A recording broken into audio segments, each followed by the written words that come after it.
Okay, ladies and gentlemen, thank you for again attending this session. My name is Omar Tariq. I'm a computer science major. This is my 4th year. I've been working in games since about 3+ years, specifically Unreal Engine, if you're familiar with it. So many games have been developed with Unreal Engine, like Batman, Bioshock, a lot of stuff. That's why we have Batman here as one of the instructors. That's a side joke. Anyway, so yes, we're here to talk about game development. So, what was like the thing that made you guys like participate in this session? Is it a passion, or you guys game, or what's like the purpose? Anyone can raise their hand. It's just break the ice a bit. Okay. I like to play video games. Okay. Any specific genre or? RPGs. Okay. You, sir? I like to play video games as well. But what makes it more interesting is that since I play video games a lot, it's fun to actually make one. So that's the most. It really is. Anyone else? Yeah. I like playing video games as well, but at the same time I like the design part of building something extensions to it and you create them design and design. And I'm like factory design and Yeah, but are you interested in designing like characters or just buildings and stuff like that?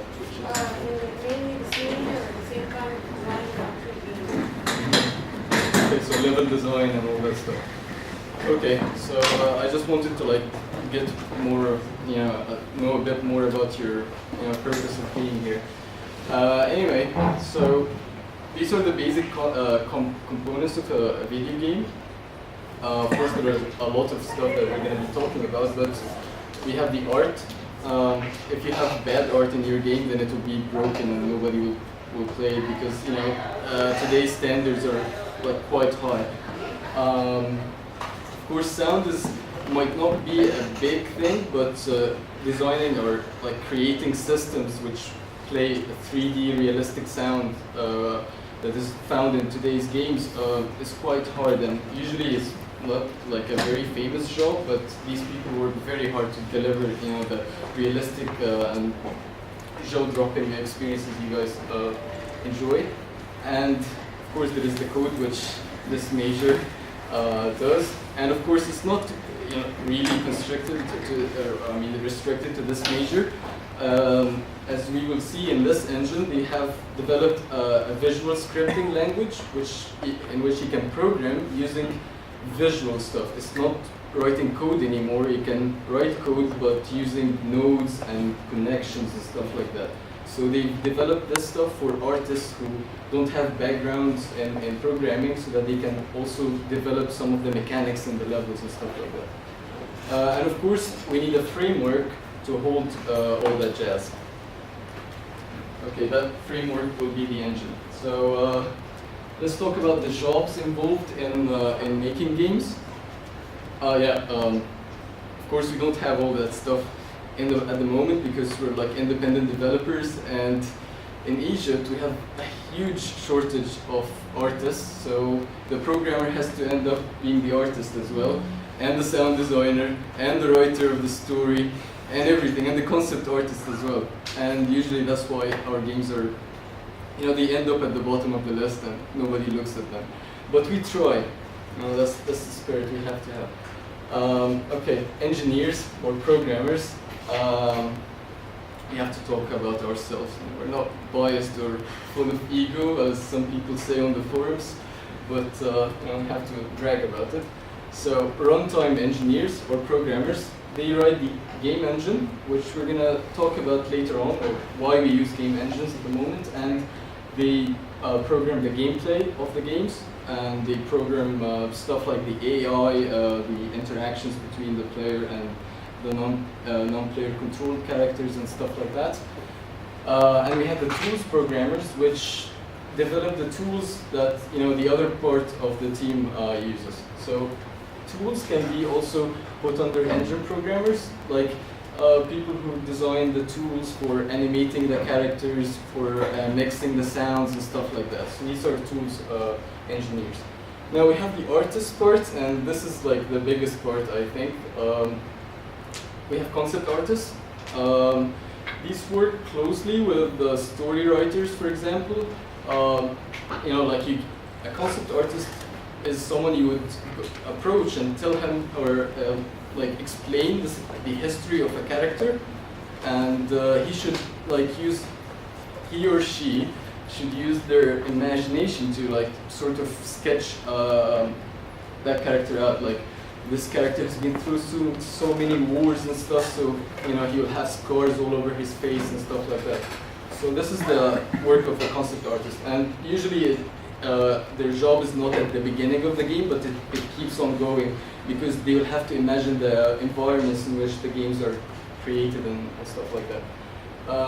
Then we have the 3D modelers, which will take the work of the concept artist and convert it to 3D.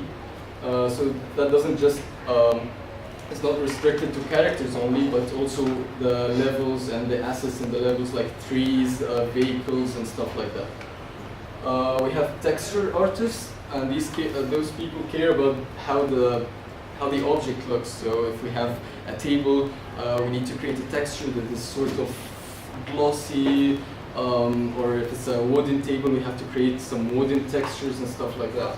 So also, you know, they work closely with buildings and stuff, and glass on the buildings and things like that. We have lighting artists, which are crucial in games like, if you've played BioShock Infinite, for example, the lighting was just magnificent in that game.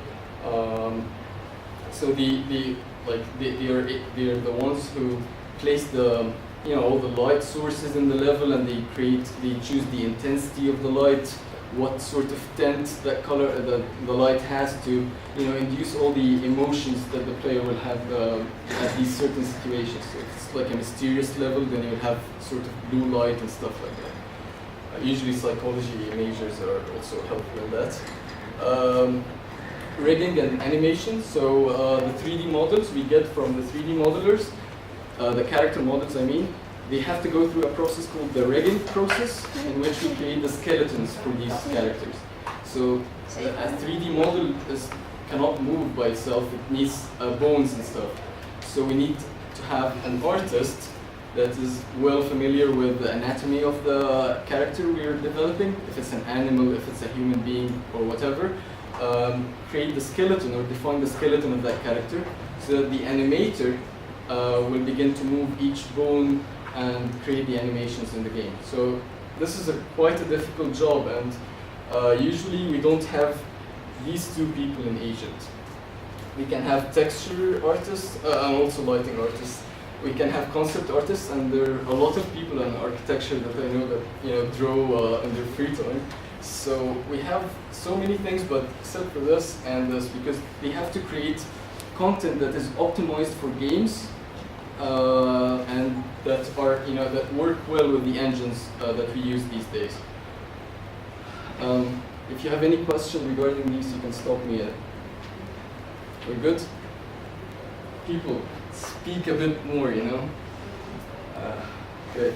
So what is a game? This might sound a bit boring, but let's just make it sound a bit complicated for the parents and people, of the older generations. No offense there. So a game is basically a mathematical modeling of the real world.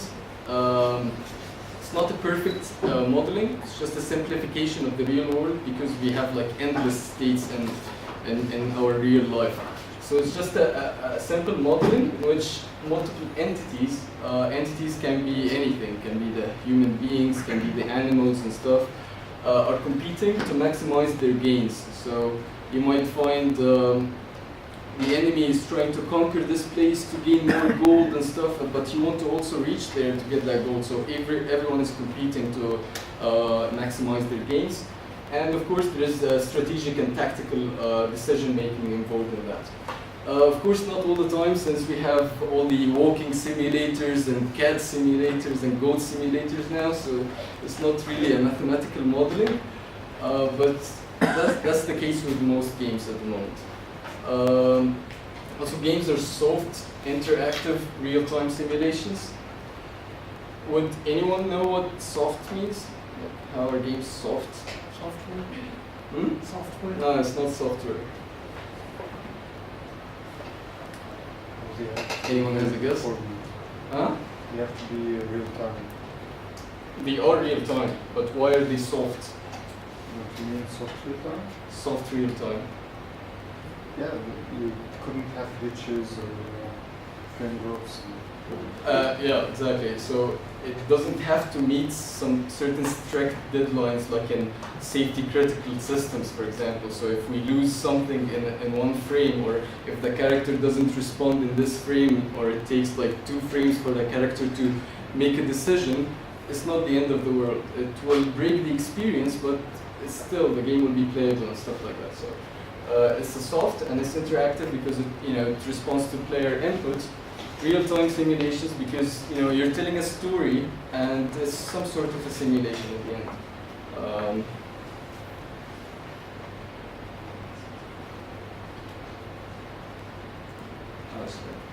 So,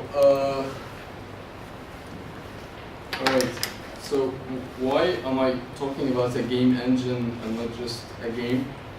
Well, back in the old days, okay, game code was usually part of the engine itself. There was no distinction between what a game engine is and what a game is.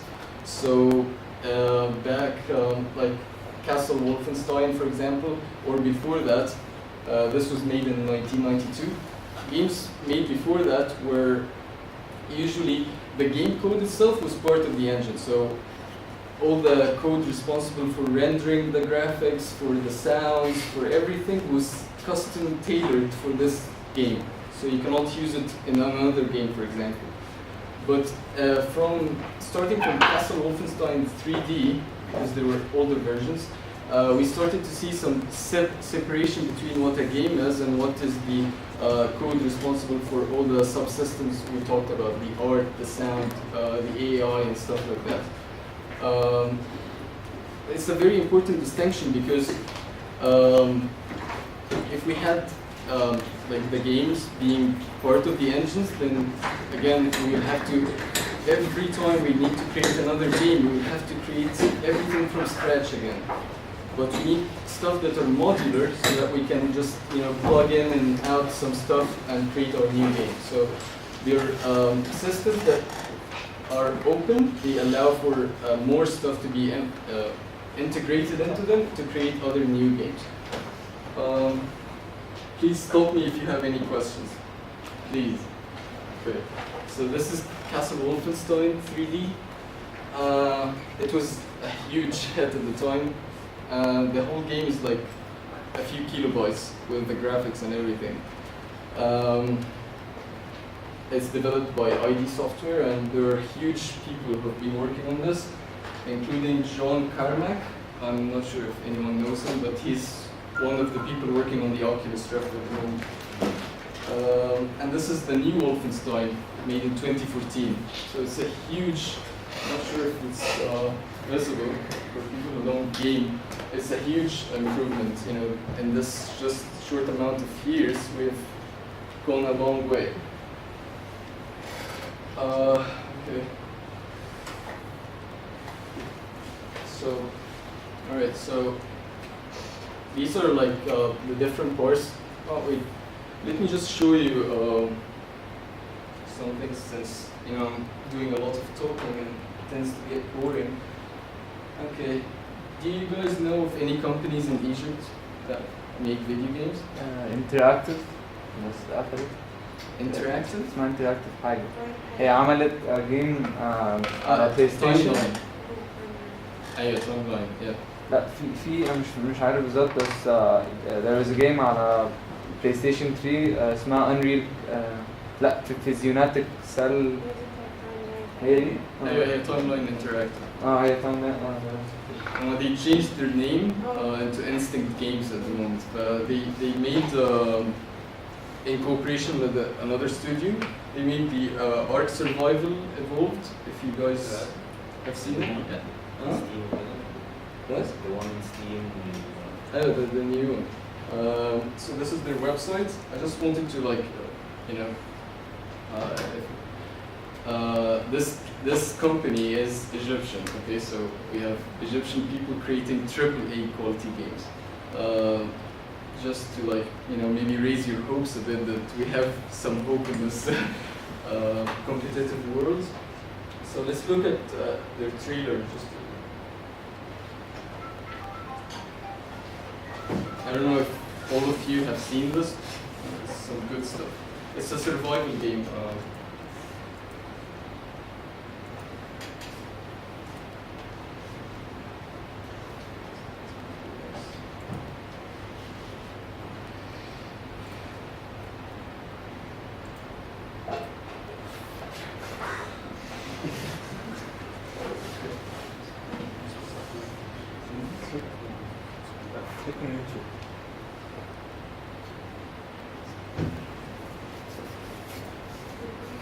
What? Open it in YouTube.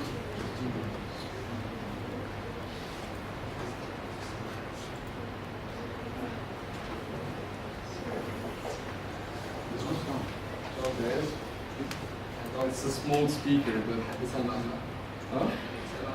Oh.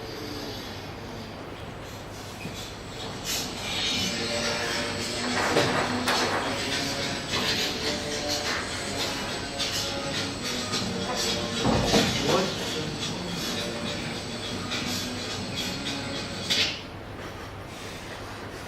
Egypt. Let's not bring it up now.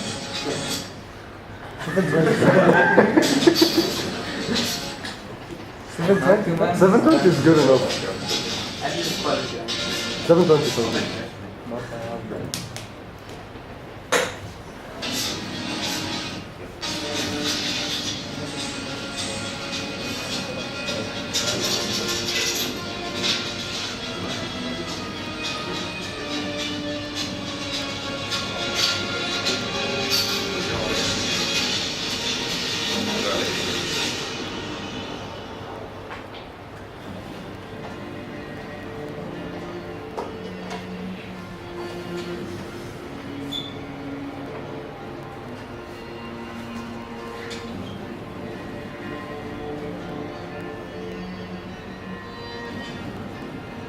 This is gameplay graphics, it's not video.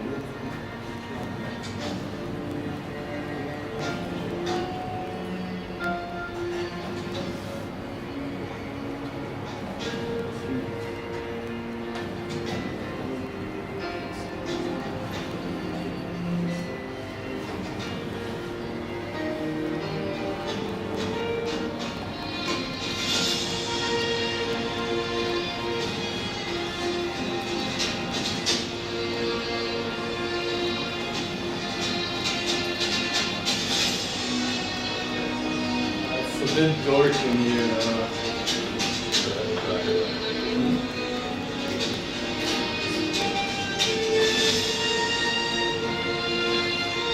As you can see, it's a huge game. Such a privilege for these people to work on that. Okay. That's enough for. Sorry. Okay. Let's get back to our stuff. The boring stuff, but they're really important just to like have an idea of what we're doing exactly. Isn't it a game or a movie? Yeah, you can create a movie. Usually, people in architecture they create visualization tours. Like they have a building, and they have the camera move using the same techniques we use in games. عشان مثلا you take pictures of stuff and like have a tour inside the building. It's not usually just made, used in games.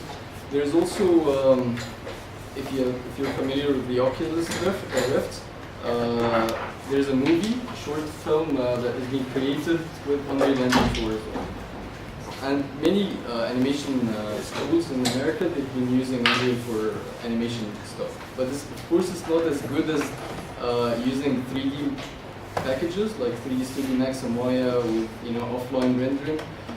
to create photorealistic stuff, but it's good for real time. وكده ولا كده it's a good introduction. Yeah. Any other question? Okay. So what makes this beast called the game engine? We have many subsystems. I'm not sure I've covered everything, but these are the main ones. So we have the graphics subsystem, and it's responsible for rendering, physics, self-explanatory stuff. So all the projectile motion, physics involved in like, if two objects collide, how will they like sort of move against each other and stuff like that. We have the AI system, and in Unreal Engine 4, which is the engine we're going to be using, we have a very strong AI system. It has all the pathfinding, all the optimized pathfinding techniques. So you don't really have to code a lot of stuff from scratch. You can just use their ready built-in code. But they give you the freedom to do everything you want, so you don't really have to use their code. But I would use it because it's quite optimized. There's the sound subsystem for the sound designers that we're talking about. They give you like a lot of tools to help you create 3D audio and things like that. The resource manager is not really an important system in our case because it's just responsible for resource management and all the memory and stuff like that. So yeah, it's a cool story, bro, but it's quite cool because all these systems have to be interacting with each other, okay, to deliver the 60 frames per second you're seeing. So in one frame, if we have 60 frames per second, this means we are rendering 60 pictures per second, okay, which gives you the flowing game motion. So in one of the frames, we will be calling the AI to like find a path from one point to another, and then in another frame we will be calculating physics, and in another frame we will be moving the actually rendering stuff. So it's quite a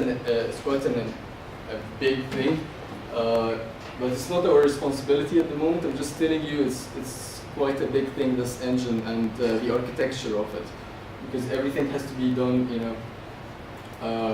it has to interact with each other with certain deadlines. So the engine has strict deadlines, but not the game. It's a bit weird.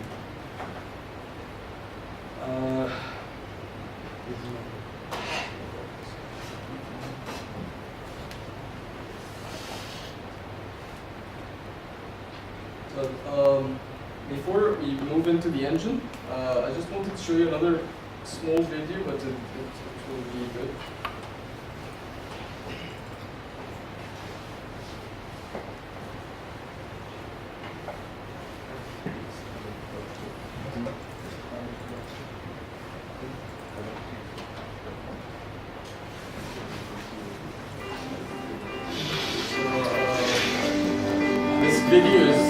This is real-time gameplay. It's made with the engine we're going to be using. This is not pre-rendered. This is real-time.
This is all done with the engine we're going to be learning throughout the semester. It's easy to create something like that, but the only problem is the artist, of course.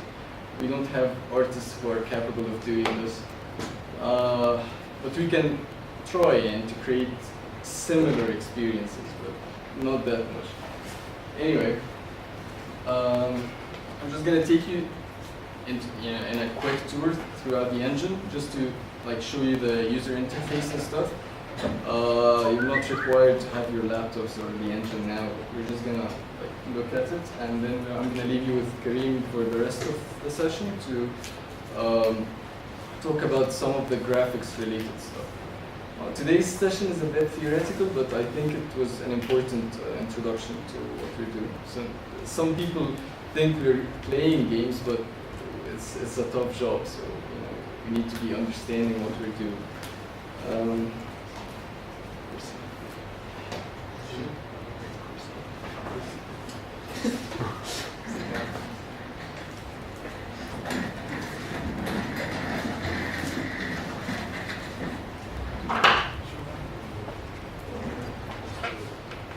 Okay, so first, before we look at the engine, here's how you can get the engine itself. So first you go to Unreal Engine. It's not really clear. Then it says Get Unreal. Not sure if you guys see it. Get Unreal here. Quite obvious. You'll first have to create an account, and when you sign up, when you go inside, you'll have something called the Epic Games launcher. You can try to log in and see how.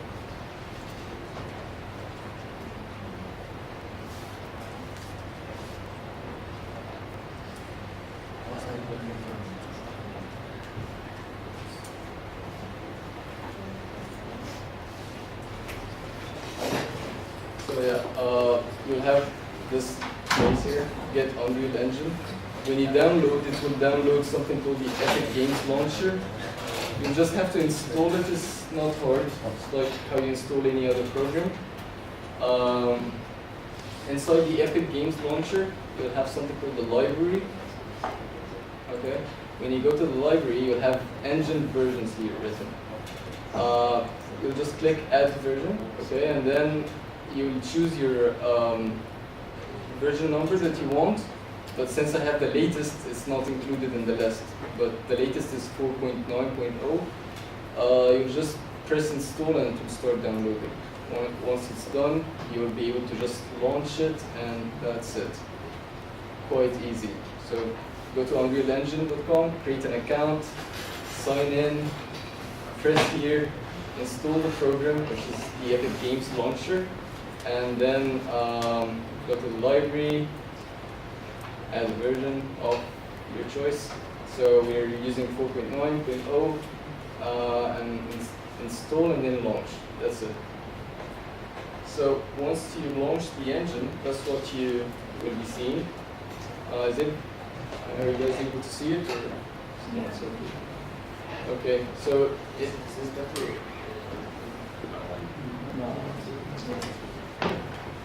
so as you can see, it's pretty cluttered with stuff, but it's not as bad as it looks. We can hide some stuff, and we will just be using the stuff we really need during this course. So in the middle part, we have the viewport. So it's like the place where we do our work, where we place the assets and stuff. So usually the demo that you just saw, okay, in the viewport you will have all the mountains, all the waters, all the stuff in the viewport, but usually it's huge. So for this demo, it's available for free, but you would need 24 gigabytes of RAM just to load everything in the editor for that demo, because the map is huge. 24 gigabytes of RAM, and not your normal quad-core processors. You need a 6-core processor to like efficiently run it. but that's not the case. Nobody has to panic. Some people are running the engine. He's not here with an Intel Core 2, so we're safe. You just need i5 processor or higher. And for the graphics card, hopefully you have a 2 GB graphics card in your laptops. That's like the minimum these days. If you don't have that, then it's a bit of a problem, but you can always work on the lowest settings. So you go to settings, you go to engine scalability. Instead of being epic, which is the current setting now, you can play on low. But you'll see that the graphics are not so good, quite jagged, and you don't see the full quality of the engine. You can feel like there are so many lines here and stuff like that. Yeah, we try to install our computers. Yeah, we can try.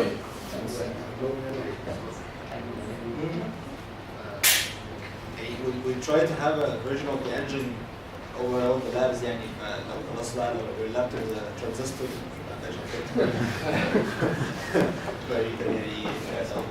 If you're working on your calculator, I prefer that you have it on your own laptop so that you're not restricted to working here. You will have your own files and stuff like that.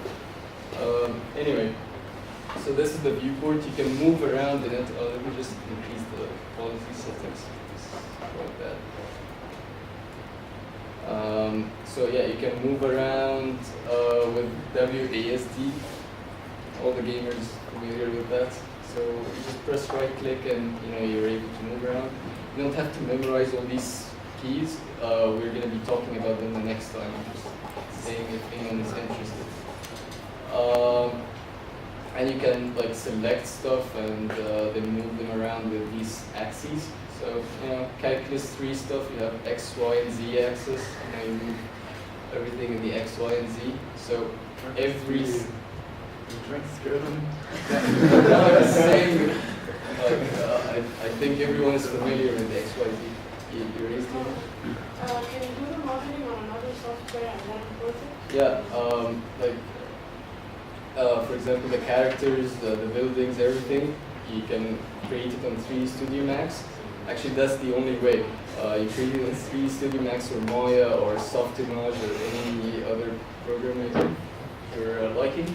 And then you export it into a format like FBX or OBJ or whatever, and then you import it in the engine. But we can talk about what are the best practices for importing models, exporting and importing models, because there are things related to lighting and stuff like that that might not be of much concern to normal 3D people, but they make a lot of problems here in the engine. But these are just normal cubes here, also probably created in 3D software. Okay, we have a tab here called Modes. It has a lot of things like shapes, it has the lights, so we can add a light source, for example. We have directional light, point light, spotlight, skylight, a lot of different options for light. Skylight is the light of the sky, makes sense. Spotlight, I guess you're all familiar with these types of lights. We have the visual effects. Karim will be talking more about what these things do or what's in them. We have VSP. These are used to just block out the level, and when we have a concept in mind, then we start importing our models from the 3D Studio Max or whatever package, and we put them in place. So, for example, this gray block here is a BSP.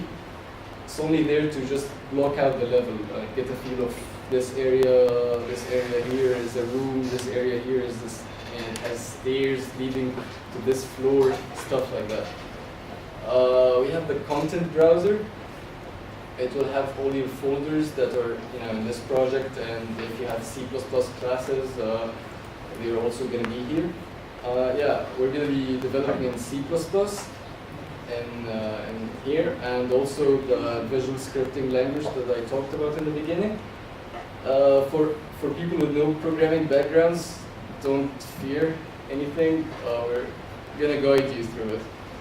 But you just need to know what's an int, what's a float, what is a boolean, and all these kindergarten stuff. Since we're people full of ego, we might just let you, like, find your way through it. We're gonna see how it goes. So the world outliner is not so clear, but it says world outliner here. It's the list of everything in the level. So if I select something here, it gets selected in the world outliner, and I can just delete it from here. So press delete. This thing is gone. If you press on anything, you'll have something called the details panel. It has its transform, so it has the location x, y, z, but this is world coordinates. So calculus 3 again, you have an origin, it has to have an origin, which is the 0, 0, 0, 0, 0, 0, okay? And everything is represented by a positional vector. Everything is presented by a vector from the origin to this place. You have the rotation, roll, pitch and yaw. Roll, pitch and yaw. Yaw. Scale, you can scale things uniformly in all axes, or you can scale stuff in the X, Y, Z thing separately. So it has a lot of things that we don't really have to go through now. We're going to be exploring later on. For each object, we have to have a mesh. In this case, it's the cube, stuff like that. And the materials on the cube, so this doesn't have any color, so it's just a white texture material. That's pretty much it. You can create folders here, like organize your stuff. There are a lot of things involved, like we have physics editors, we have animation editors, we have sound editors, we have a lot of things, but I'm not sure if it's really a wise choice to go through these now. I can just show you what's the animation editor.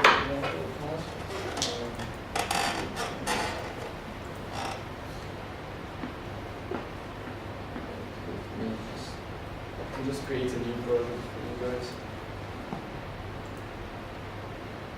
Show you a cool part.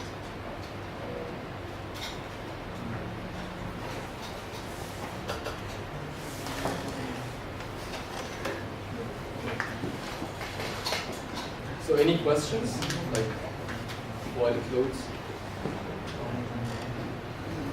Can we see what is your project? Yeah.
This is a game I've been working on, but it's not in a very good state at the moment. You just look at it. It's supposed to be a survival game. Just created like some of the gameplay mechanics, like people shooting at each other and stuff. But I guess that version here on this laptop doesn't have like the AI of the enemy, so we will just be moving around in the map. pretty stupid. So. Artificial stupidity.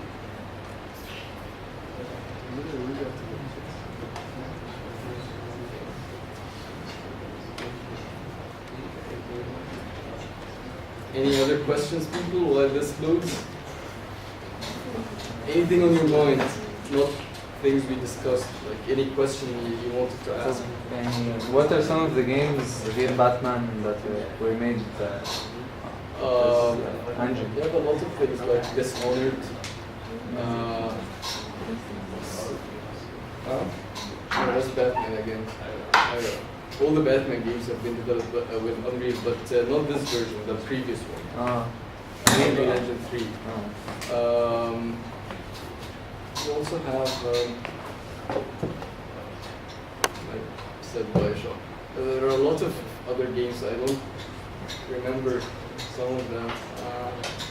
طب interactive games يعني زي GTA مثلا No, these are created صعبة using engines not أتقل بقى ولا Yeah, the problem with games like GTA, for example, is the content creation.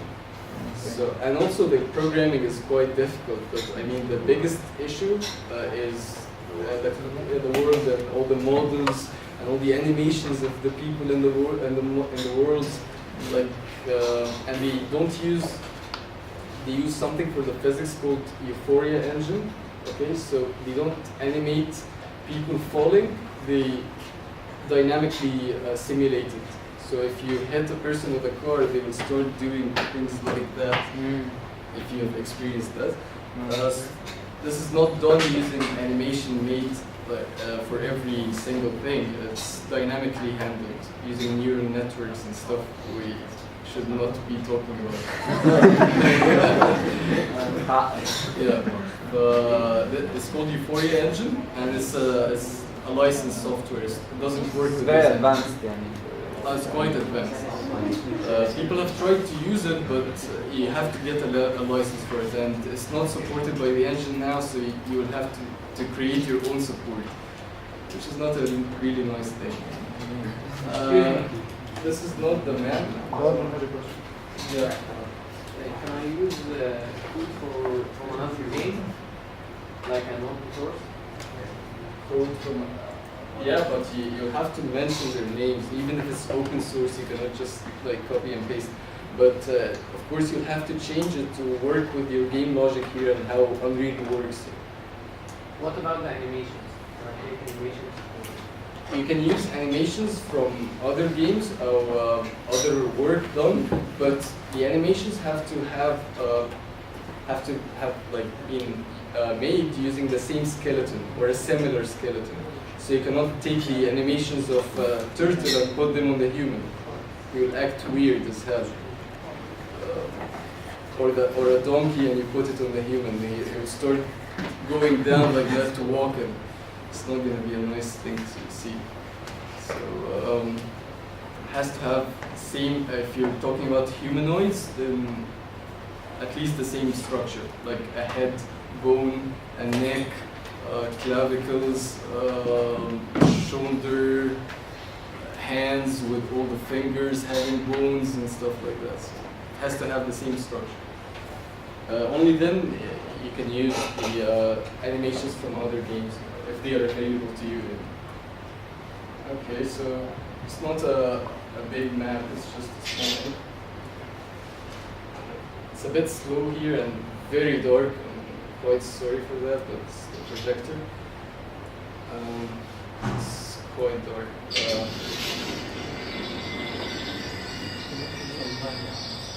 Can you raise the brightness?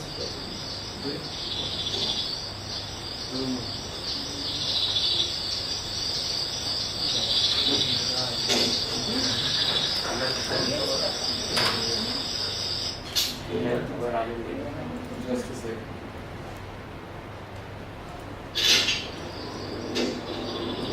This better? Yeah. Okay. They're going around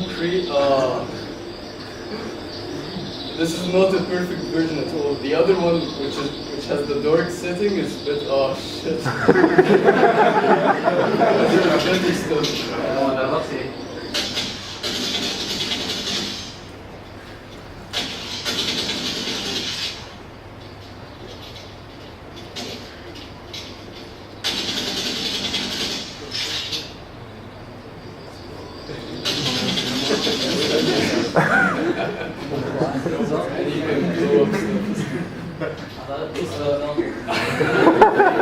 kill me. Yeah, the only interaction here is just if they touch me with any of their hands, I die. So it's not the best thing ever, but just for testing reasons. But, I just want to show you the bones, and yeah, I have a drone as well. Yeah, see that drone? You can control it with L. Yeah, I can change to the drone and like make it fly and stuff.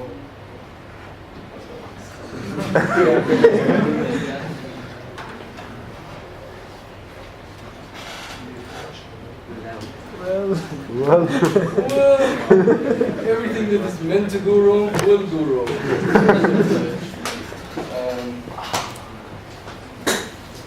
Okay. I don't know why it opened another. I'll just show you the drone quickly and I'll be here. So yeah, the drone. You can sort of move with it and like look at what the hell happens. I think you have a problem with your Or make the drone back. I have a problem with the drone. Not the big one.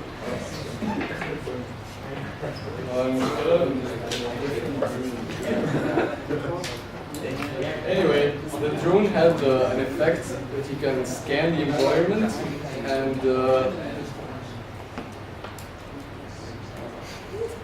not working. Okay. Thank you, sir. It crashed.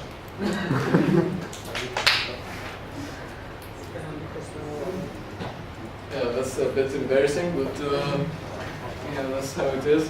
You'll face a lot of crashes during your development life, and you'll have to get used to it, because that's how we do it. But yeah, the drone had an effect that it will detect people who are taking cover. So if there are any enemies behind the walls, it will begin to highlight them. They will flash behind the walls. So it's in this survival scenario, I was just using it to scan if there are enemies around and if I should keep taking cover and stuff like that. There were bombs also, but since it's crashing, I'm not going to be able to show you that. Yeah, that's it. Any questions before? Is loading the game and asking the engine to program it yourself? I got the drone from a website that has a lot of free assets. It's probably stolen from a game, but I'm not sure which game it is. So I'm using it for educational purposes. No commercial usage. So yeah, I got the drone and then I programmed how it flies, and it doesn't just go up and down, but it has to keep oscillating in place as if it's flying. So how I do the whole oscillation thing using a cosine function or a sine function. It keeps going up and down as the function goes up and down.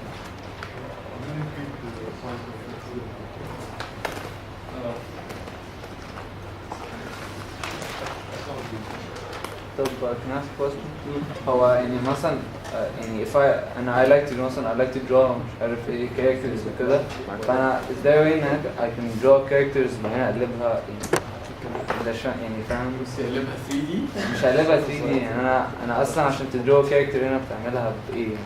لا the characters انت قصدك draw as in on a paper ولا draw؟ لا يعني draw character هنا لا you just place it here. The characters are just pictures يعني لا they're not pictures, they're 3D meshes. Yeah, he will be explaining that part. فبس we create in a 3D software like the people in architecture use, 3D Studio Max, or we don't use Maya, but it's one of the best. And you just you create it and you have all your animations, and here we play the animations accordingly. So you will import the character maybe standing like that, but we play the animations as we go. So usually like we have so many animations for walking, for example. So the character will just keep replaying the animation for walking to It will give you the illusion that he's actually walking. Compatible with only Windows application, not with, for example, mobile applications. This engine builds for everything. It builds for PlayStation 4, for Xbox One, for Android devices, for iOS devices, for Mac, for Linux, and for HTML5. If you guys are web developers and stuff. So it builds for everything, but you will have to like cater for the specs of the devices. So of course you cannot just port a PC game to a mobile device. It will not even run. So you have to change some of the textures, use low resolution models and stuff like that. So it's not a very smooth process, but with this engine, the packaging process to have a final product is not the hard part. Okay, that's it for me. You'll be with Kareem for the remaining hour. I'm not sure if it's now. 6 o'clock result. Yeah. So I hope you benefited from today, but the next time we're gonna be doing some practical stuff. So you'll have to have your engine with you and all the jazz.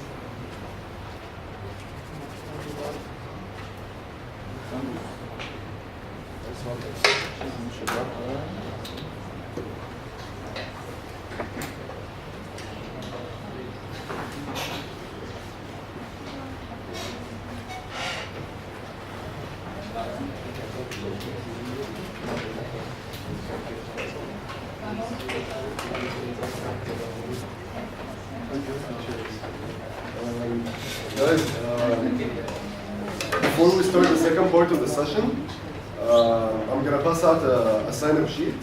The sign-up sheet is gonna include details about your name, email, and phone, so that we can stay in touch with you. Because most of the time after the session, you're gonna have material from the session itself or something you're gonna work on. And to be able to communicate with you, we need this contact information. I will have one sheet pass up around here and the other around there. Just fill it in, and that would be it. How? Name, email, phone, and major. Actually, with the major, can you include whether... Actually, before... Is anyone here not computer science or engineering? So, what major? MICT. MICT. Electronics. Did anyone not take CS 106? Or is it the first introductory course?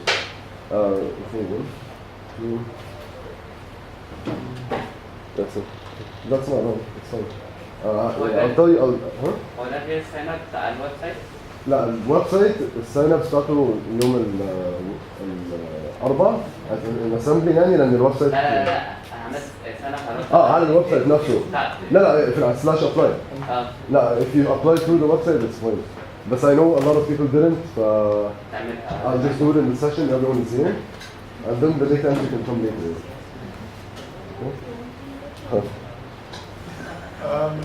Hi, I'm Kareem Abdul Hamid. I'm a computer engineering student and a game developer and an engine developer. I started creating games like 5 years ago, so I really love games. But there's something I want to mention first. Don really focused on the engineering part. I really want to say that a big problem with game development nowadays is that they only focus on the engineering part. Gameplay has become more important than anything. But in my opinion at least, gameplay should always be married with the story and it should tell an interesting package, okay? So just remember that the story should not be separate from the gameplay, it should be together. Anyway, I'm going to get into actually how games work, okay? But before that, I want to say that these sessions, there are going to be 12 of them, including this one. And they include art, they include code, both scripting and C++.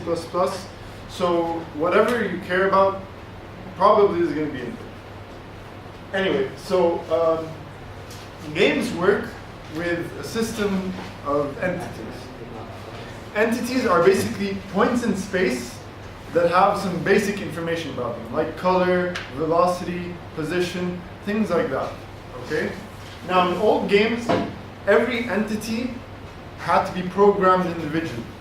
So like if you had an entity for a soldier, you couldn't really change it. They would all be the same soldier that acted in the exact same way. Okay?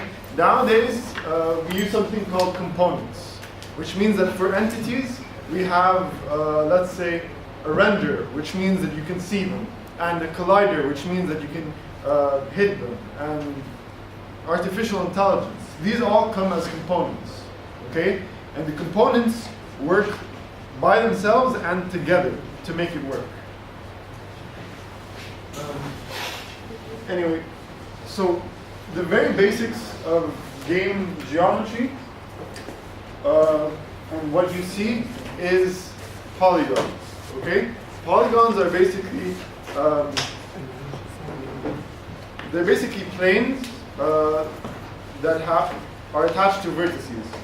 So points of space with a surface on them. Like if you look here, this is supposed to be a cylinder. Now if you look at it in a 3D game, it's going to look like a cylinder, okay? The reason it looks like this here is because it's a bunch of vertices that come together to create a surface that you can see. And everything is created like that. Even the smoothest of surfaces are created using polygons, okay? The only problem is that the more polygons you have, the slower it runs. Modern games are having more and more polygons with the more processing power, but that doesn't mean that you can create just anything. So as you can see here, really everything is created using polygons, okay? The hair, you can see here, it's curved and it has edges and stuff like that. But here it's just squares, okay? That's a different process entirely. But I just want to, implant in your head that polygons are everywhere. Now these are created in external modeling programs, okay? Modeling is basically creating the surfaces that you're going to be working with, okay? Now, if you guys are interested in modeling, which we will be doing in this workshop, there's a company called Autodesk that basically has most of the programs that you're going to want. 3ds Max and Maya are among the most popular for modeling, and those are completely free if you're a student.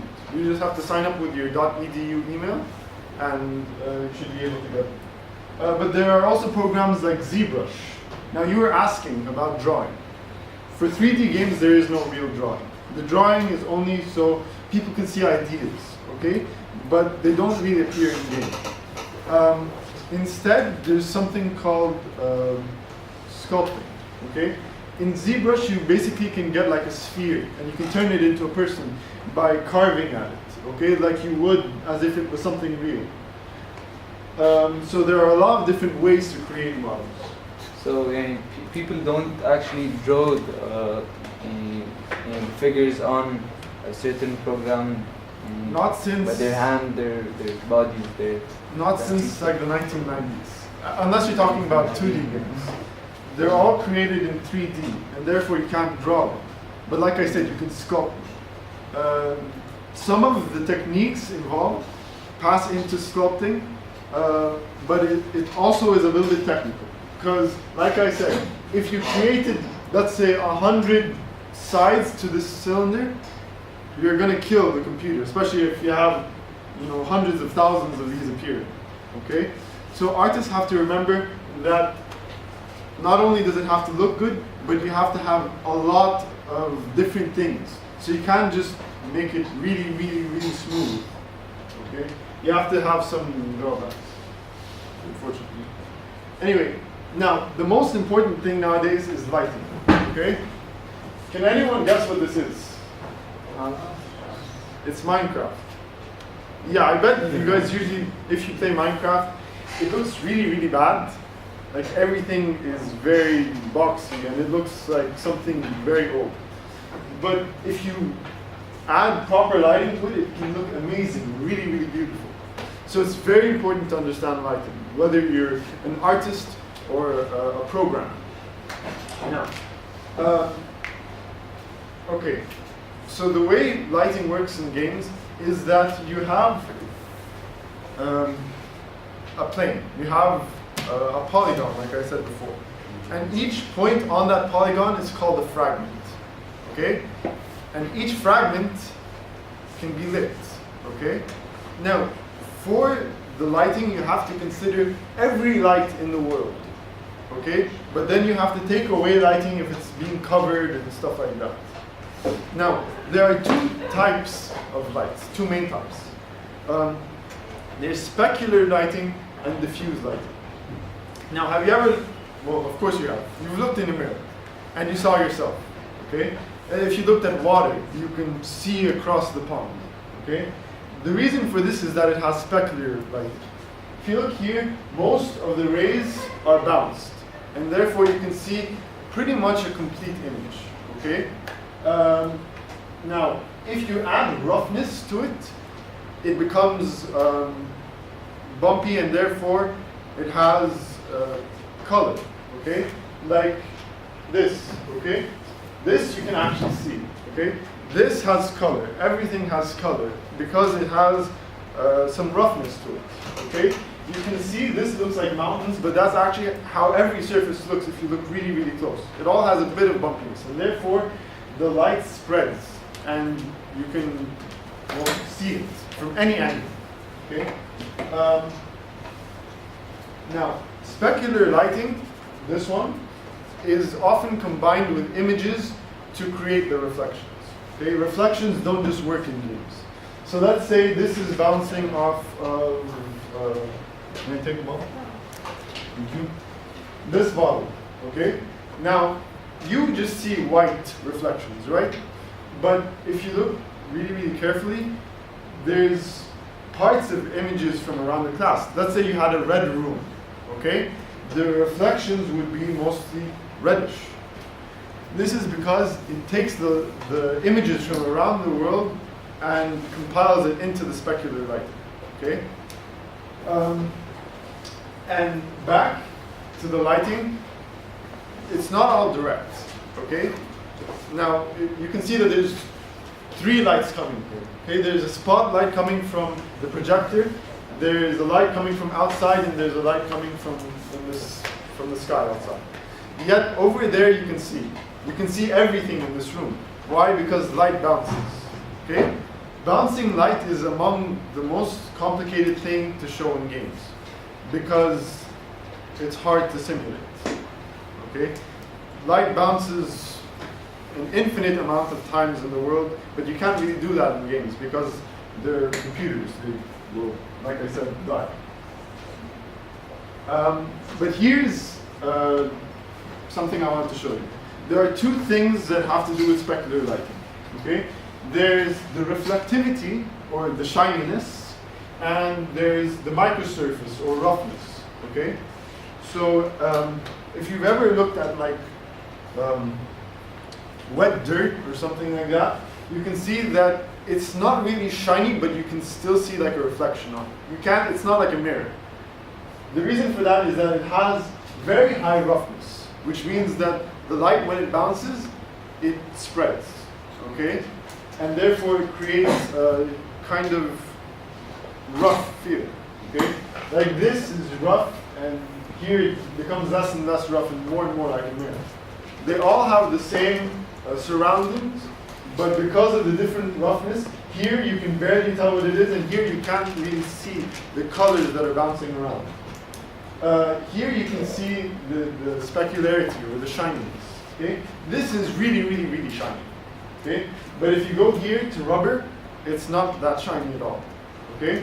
Now the analysis of these two things come in something called physically based rendering, which is a modern technique to lighting where you actually look at the properties of the stuff that you're dealing with and you try to accurately put them into the game.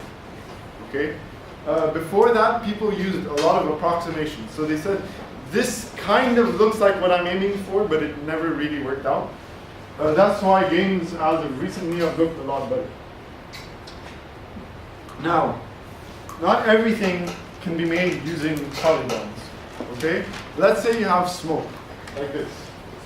you can't really say this ends here, and ends here, and ends here, and ends here, and therefore there's a square here. It can't deal with that, okay? Especially because all of these are moving, all the particles are moving in different places, okay? So the way you deal with that is you let the computer do it for you, okay? Fluids or gases and liquids, especially smoke and things like that, are all dealt with in particle systems. By the way, I'm sorry, I think I'm going kind of fast. Does anyone have any questions whatsoever? No? Okay. So, fluids are dealt with particles. Okay, so if you have smoke coming out, you're going to have to try and add a lot of different particles, which are basically points in space that have a box around them. Okay, so if you look here there would be a lot of particles in a very small area, but as they come out, they're expanding and they have different colors and stuff like that. That's because each particle has some metadata attached to it, which means data that's not really about the particle so much as it is about the system. Okay, the system moves that way very quickly and stuff like that, and it's located at this position. We're going to deal with all this later. I'm just giving you an introduction to it. Okay. They're also given modifiers, so that if you have smoke and let's say it rises, okay, so you can do that with calculations. You can make the smoke appear in a circle and stuff like that. Okay, it really depends on the engine that you're using. Now into nature. Okay, here you can see a game called Far Cry 4. Okay, I don't know if any of you have played it. It's really a beautiful game.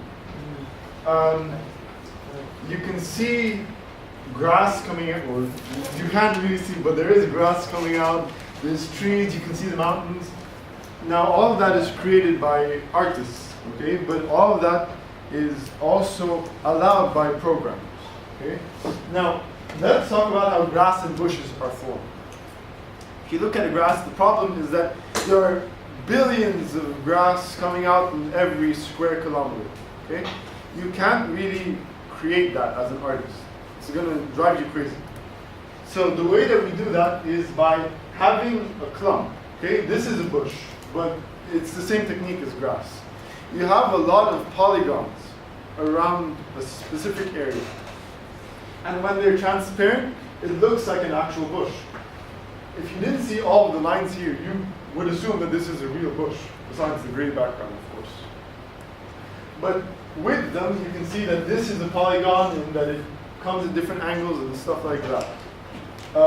Like I said, we're going to be dealing with this later as well. It's just, in my opinion, very interesting to look at. Now terrain. Terrain is the world around you, okay? The dirt, the mountains, all of that, okay? And the way it's created in most modern games is that you have a big square, okay? And then you just add bumps to it. Literally, that's how it's done. You just, I can actually show you now.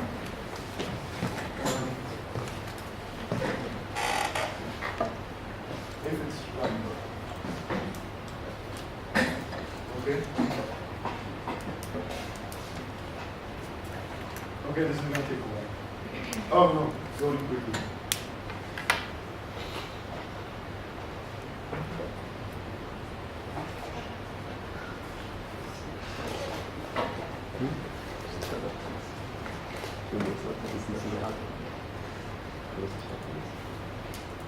Okay, here I'm going to place a terrain. Okay, so if you look outside here, you can see this huge check mark thing. Okay, checker thing. The only reason it's checker is that you can actually tell the distance and stuff like that. Because if it was all one color, you wouldn't be able to see it. It would be very confusing. Anyway, so with that, I can actually just sculpt on it. Okay, this is very similar to how you create characters. Okay. You just drag on it, and it creates bumps and things like that. Okay, and there are different tools you can use. Like you can flatten it. They're smooth. You can create ramps like this. You can erode it. It really depends on the toolset that you're using. But Unreal has a lot of tools to create very realistic terrain. Okay. Any questions? Okay. Besides that, the final step, after you do all of the lighting and you calculate the vertices and all of that, you have to do post-processing. Well, you don't have to, but you do post-processing. Basically, post-processing is something similar to what they do in film. Okay? You take an image. Let's say it's very dark, or let's say the colors aren't exactly right, or that you want to blur, or whatever. That's all done in post-processing. Okay?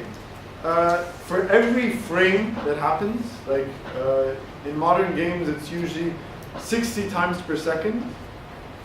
They take the image that was outputted from the game and they apply effects to it. Okay, things such as blur, okay, and bloom. If you guys know what that is, it's when you go into a room and then suddenly it's bright and stuff like that. That's thanks to post-processing. Okay, lens flares, like you see in many movies, where if you look at a light, it's very, very bright and stuff comes out of the source. It's not actually there, but it seems there because of post-processing. The grainy screens, like if your character is being injured or something, sometimes games make it look grainy, like there's many points on the screen. That's done with post-processing. Like I said, color grading changes the color to make it fit a certain mood. And then refraction and reflection. Okay, reflection is obvious. You all know what that is. Refraction is when you look at an object. Can I have the ball again? I don't know if you guys can see, but if you put it over here, it looks really, really like obvious, okay? It's clearly coming out. But if you take the ball further away, what's happening is that the light coming out of here and hitting your eye is going at many different angles because of the direction of the bottle, okay? Because the bottle has hard bumps and stuff like that, the lighting is going at many different angles, and therefore it looks kind of weird. That's why when you look at water, the light bends, and therefore some things seem bigger, some things seem smaller, and stuff like that. Anyway, and that was the basic presentation, but now I'm gonna take you into stuff, and we'll hopefully see. It hasn't loaded yet. I wanted to show you guys an interesting project. Let's see what else I can do. Okay, water.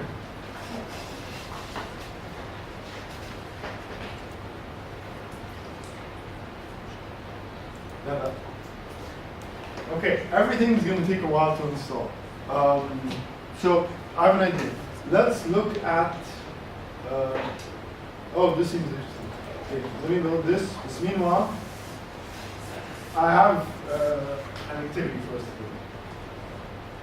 Let's load Far Cry 4, okay? Or a video of it at least.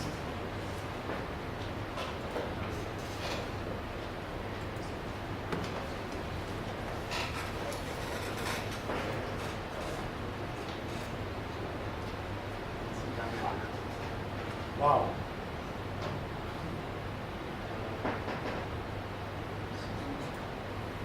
It's very slow. Oh, actually, no, I'm going to keep this on higher quality because this is unbearable. But while this is loading, I'd like to talk to you about the project the CSEA is working on nowadays. If you weren't here in the beginning, the CSEA is the Computer Science and Engineering Association. Okay? But we're looking for students from all over because, like I said before, games aren't only created by programmers, they're created by everyone. Okay? The project that we're creating is basically a cooperative game, which means that there are multiple players, specifically in this case 2 players, it's in a fantasy world, okay, where the characters are basically outcasts, okay? The people in their village, they don't seem to really care about them, and therefore after they mess up their lives there, they decide to go out and try and learn stuff from the world because they don't feel like they belong there. So they visit different places and see many different things and different creatures, all different kinds of stuff. And all the landscapes are very different. it's not like in, let's say, Lord of the Rings, where you have orcs and stuff like that. We're creating all of our own creatures, okay? But everywhere they go teaches them a little bit about themselves. So let's say you see a place where one of the places is about people that live alone, okay? They basically go to these bunch of islands where it's very dark and gloomy and stuff like that. And when they go there, they assume everyone lives alone forever, okay? Everyone looks very sad and stuff like that.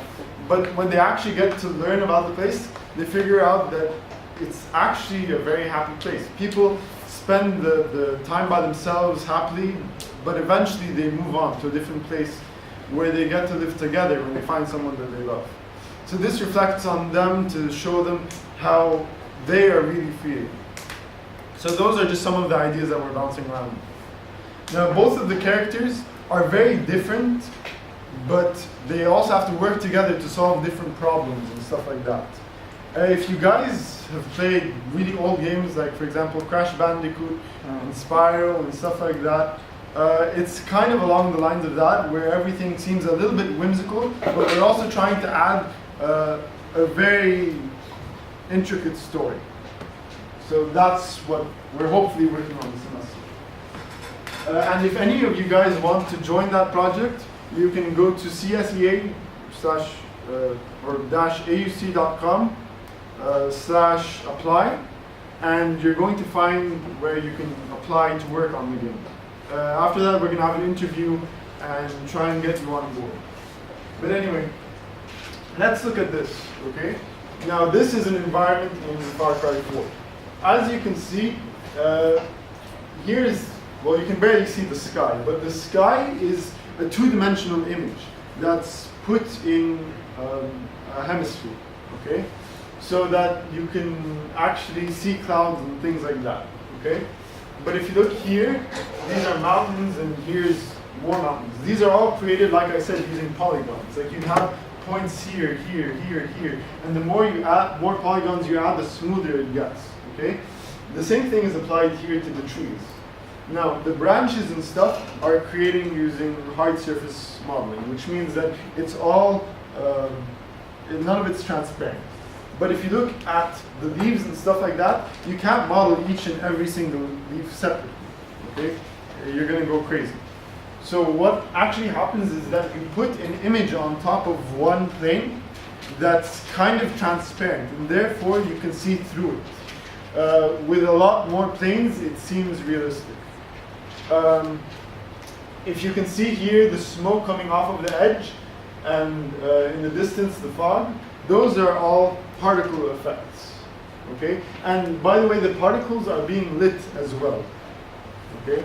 It's kind of complicated how they're lit, but let's just say it's a similar technique, but there's also, it's a little bit transparent, so it varies slightly.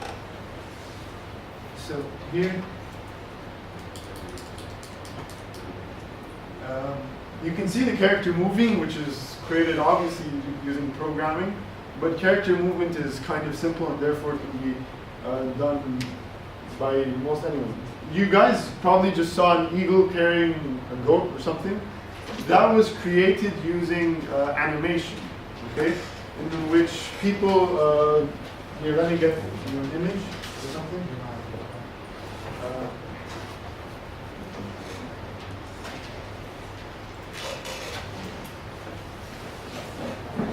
This is not what I'm talking about.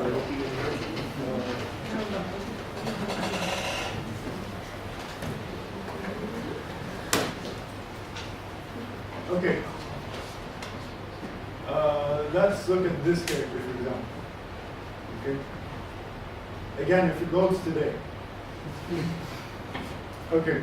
So here you can see the character. Now, if you guys see all the black lines, those are all polygons. Okay.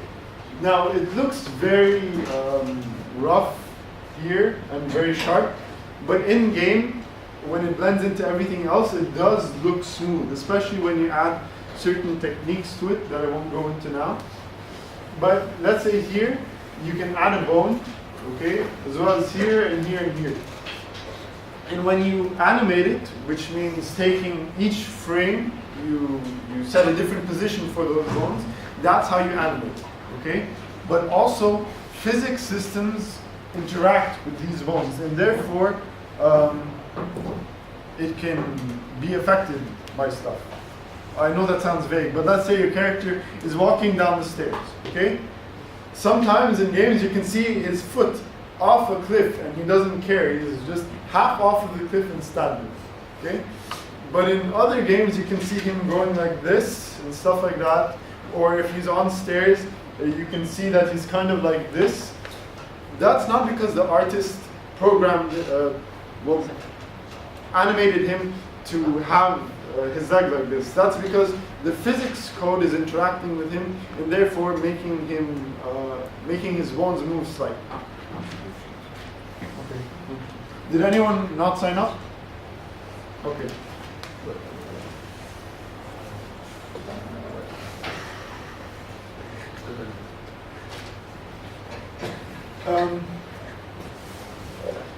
Did you guys just see that metal? It was really, really shiny. Okay, and the reason you could see it being very white is because the roughness was a little bit high, but high enough that the specularity or the shininess didn't really mess with it. Okay. I'd like to talk to you guys for a bit about how you actually implement this stuff, how you actually put it in the game. Okay. Now, here. I don't know if most of you guys know this, but games, it's not like in real life where you can have atoms and each of them, whatever, okay? You have to have planes, and therefore, what are you going to do with the plane? Let me explain it this way. Let's say you have an orange, okay?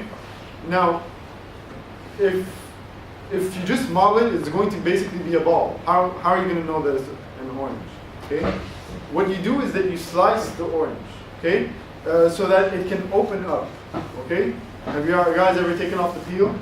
You can do that and therefore put it flat, and then you color on it, and then you put it back on. That's exactly the same thing, okay? If you look here at the wooden texture, it's flat, but you can put it on a curved surface so that it looks like a spherical wooden object, okay? But it's not just about the color of the thing, okay? Here you guys see colors and things like that. But that only tells the game a little bit of information, okay?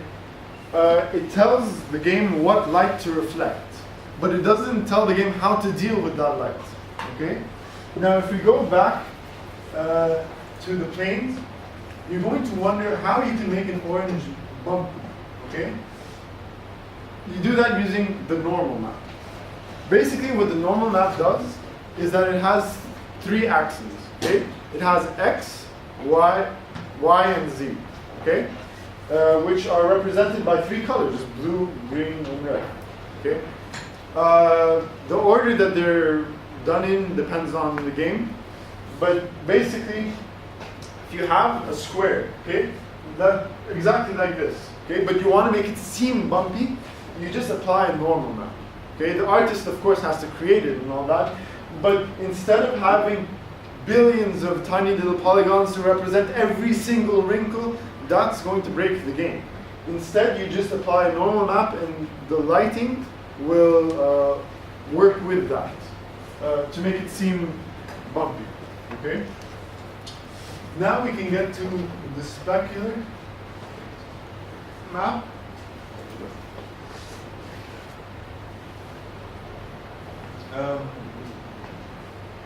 Okay, I know this is creepy, very, very creepy, but you guys have probably seen it before. Basically, the idea is that the darker parts are things that don't really bounce light, okay? But the bright parts do, okay? These are the shiny parts, okay? But there's also, like I said, the roughness map, which deals with how the light is distributed.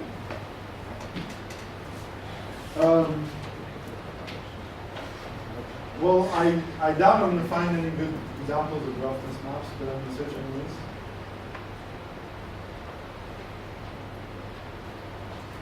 Okay, here, this is good.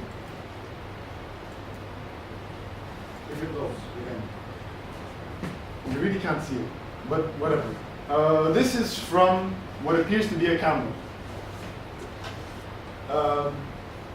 Now, the camera is very complex and it has a lot of different materials. So how are you going to put that in the game?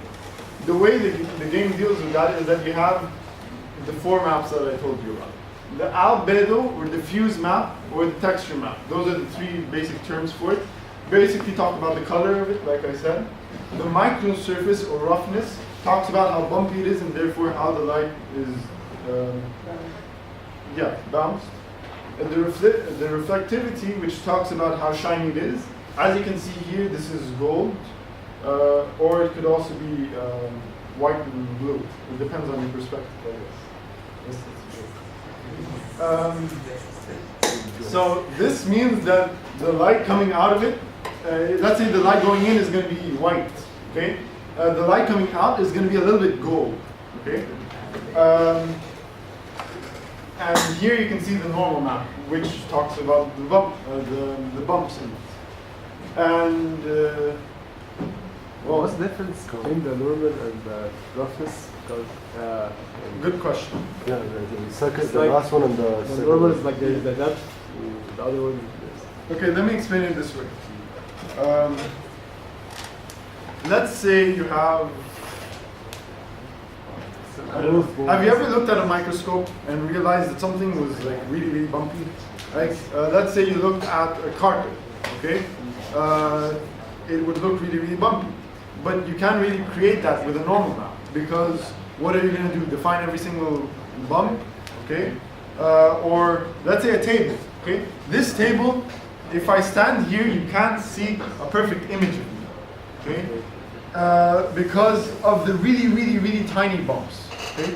So basically, the difference here between these two is that this is for the puny things that you can really not see. Okay?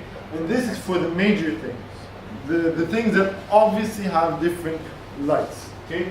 Like here you can see, I don't know if you guys can see the lines coming here, but those are from the bumps of the camera.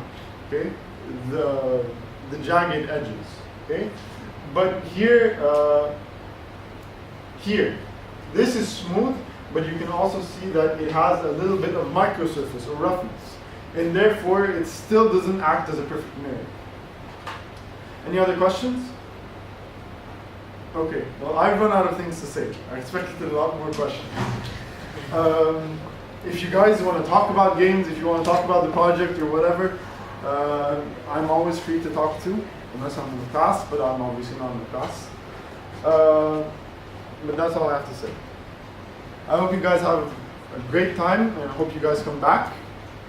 And that's all. Have a great day.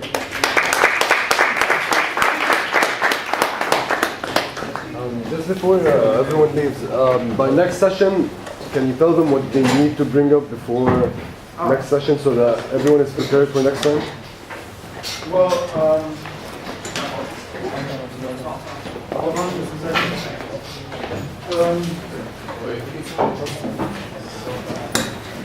You guys basically need to have laptops with the Unreal Engine on them. Okay? In the next class, we're going to talk about the basics of level design and the introduction to blueprints. So basically, we're going to be putting things in levels, things that we have already created, and also creating very basic scripts. Okay? So like I said, you just need the Unreal Engine. Okay? But if you guys also want to download programs in advance, I suggest you get 3ds Max, which I said before is free. Okay, if you're a student. And you can get it from Autodesk. You just search Autodesk 3ds Max free, and you'll find it. There's no Mac.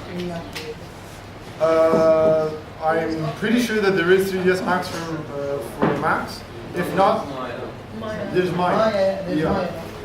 Both Max and Maya are the most popular things done for games.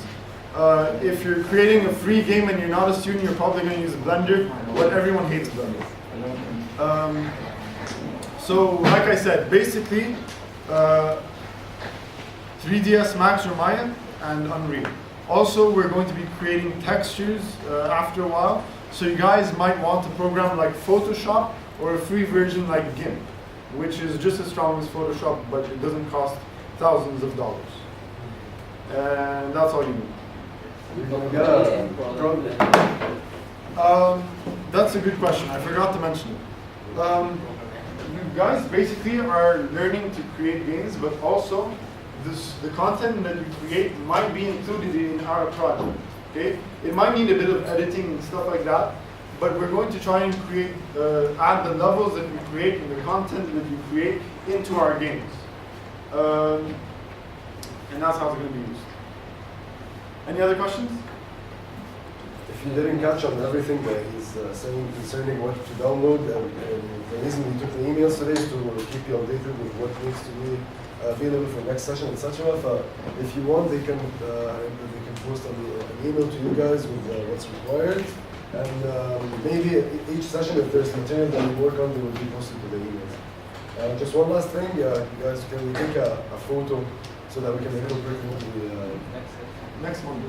Next session is Mondays 5 to 7. Okay.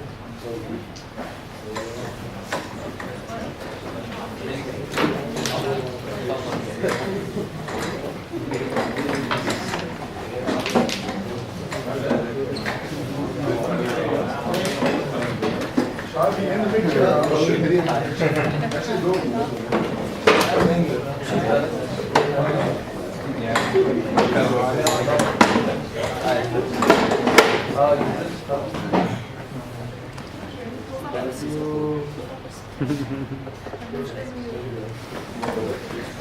Oh, by the way, guys, last thing, if you guys have any feedback, something that you want to learn, anything like that, just tell me, okay? I really want to make this something that you guys really care about, okay?